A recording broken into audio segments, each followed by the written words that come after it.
Fala galera ligada aqui no canal Rockpedia, sejam todos muito bem-vindos a mais um vídeo. No vídeo de hoje vou comentar sobre os 40 anos do lançamento do Ride the Lightning, um dos maiores clássicos do Metallica.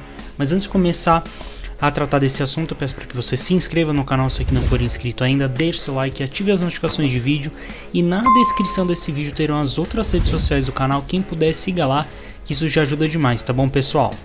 Bom, Ride the Lightning então foi o segundo disco de estúdio do Metallica, tá? Eles já tinham lançado aí o ótimo Kill 'Em All de 1983 e no ano seguinte, pouco mais ali de um ano, né, o Metallica trouxe aí o Ride the Lightning, tá? Ele foi gravado pela gravadora, aliás, independente Megaforce Records e teve uma produção de um produtor chamado Flemming Rasmussen e o disco foi gravado num estúdio chamado Sweet Silence Studios, localizado lá em Copenhague, na Dinamarca, tá? E esse foi um disco, digamos assim, que existia uma expectativa do que o Metallica poderia trazer, porque o primeiro disco, né, o Kill 'Em All, é muito porrada, né? No Ride the Lightning a gente viu uma evolução nas composições do Metallica muito por conta da sofisticação lírica que o Cliff Burton trouxe, né? Ele introduziu vários fundamentos de teoria musical, né, nas músicas do Ride the Lightning, então você percebeu ali um salto de qualidade, não que o Kill 'Em All é um disco ruim, não, é um disco muito bom, mas no Ride the Lightning você percebeu algumas mudanças, principalmente por influência ali do Cliff Burton, que compôs muitas linhas diferentes, ele trouxe muitas coisas, né, diferentes para as músicas do Metallica. Ele também teve uma participação um pouco maior nesse disco do que no Kill 'Em All.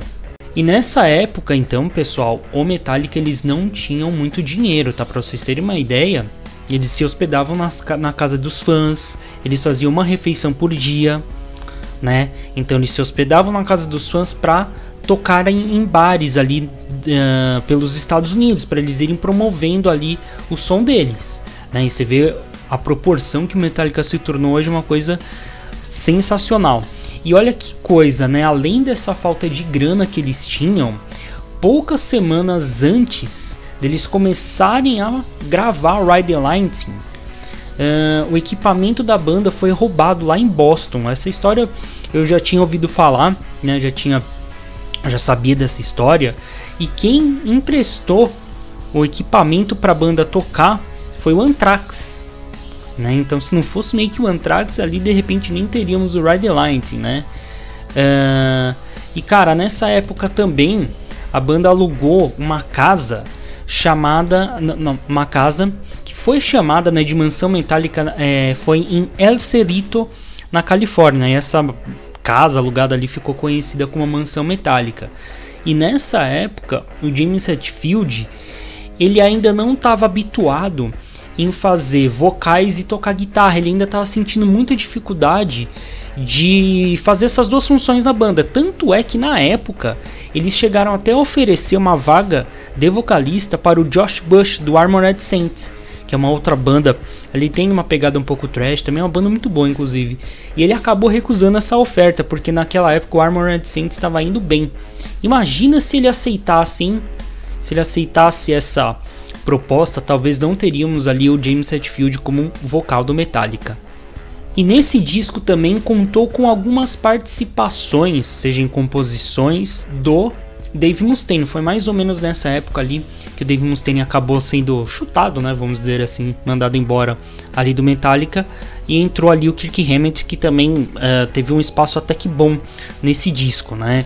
E esse produtor, né, que foi o Rasmussen, foi uma ideia do Lars Ulrich, né? O Lars Ulrich que deu a ideia de trabalhar com esse cara, o Flemming Rasmussen, porque ele tinha feito um disco do Rainbow de 1981 chamado Difficult to Curve. Então o Lars Ulrich estava extremamente entusiasmado, a banda, né, em si estava entusiasmada, né, para trabalhar com esse cara.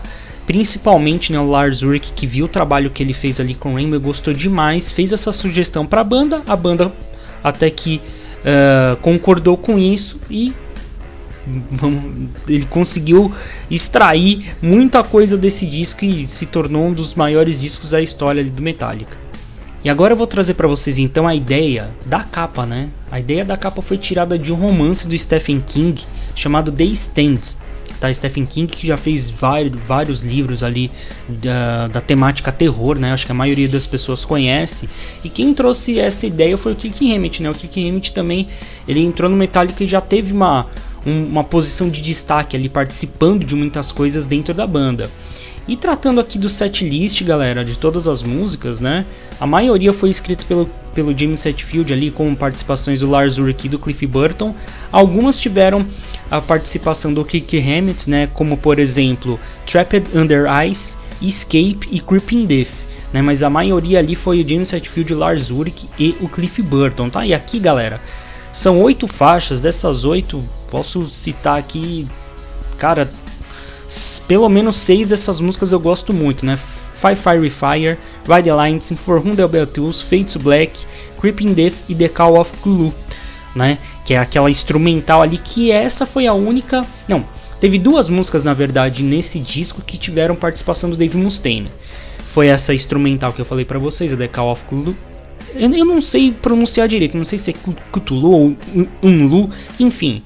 E Ride the Lines também teve participação ali na composição do Dave Mustaine, tá?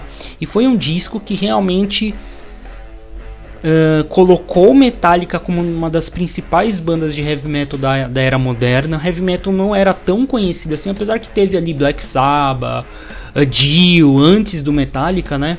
Mas com essa pegada do thrash mesmo, quem meio, não vou dizer que começou, mas uma das primeiras bandas que explodiu mesmo foi o Metallica. Depois veio Megadeth, entre outras bandas, né? Anthrax, enfim, tantas bandas aí que beberam dessa fonte do thrash metal. Mas com esse disco aqui, o Metallica colocou o seu nome no radar de várias gravadoras, fez turnês gigantescas, né? E se tornou aí um dos maiores nomes do rock, sem dúvida, de todos os tempos, tá bom, pessoal? Então espero que vocês tenham curtido o vídeo de hoje, espero que vocês tenham curtido aí saber um pouco mais sobre esses 40 anos aí do lançamento do Ride the Lightning do Metallica, tá bom, pessoal? Então o vídeo de hoje vai chegando ao final por aqui, agradeço demais você que assistiu até esse momento, a gente se vê no próximo vídeo aqui do canal, valeu e até a próxima!